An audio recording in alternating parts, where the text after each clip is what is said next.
আজকাল বেশিরভাগ সম্পর্কগুলো ভেঙে যায়, জমে থাকে অভিমান আর সন্দেহ থেকে। একটা সম্পর্ক অভিমান, রাগ, ঝগড়া থাকতেই পারে। যাকে আপনি ভালোবাসেন তার এটুকু সহ্য করতে পারবেন না? তাহলে কি ভালোবাসেন না তাকে? সন্দেহ করাটা সবচেয়ে বড় ভালোবাসা, যেখানে রয়েছে আপনার জন্য অফুরন্ত ভালোবাসা, আপনাকে হারানোর ভয়।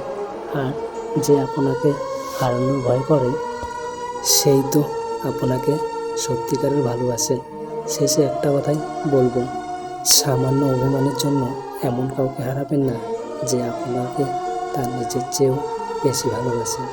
আজকাল সব পাওয়া যায়, কিন্তু সত্যিকারের ভালোবাসা পাওয়া যায় না। বেঁচে ছিল, বেঁচে আছে, বেঁচে থাকবে সত্যিকারের ভালোবাসা। ভালো সবাই বাঁচতে পারে, কিন্তু ভালোবেসে মানসিক শান্তি দিতে সবাই পারে না।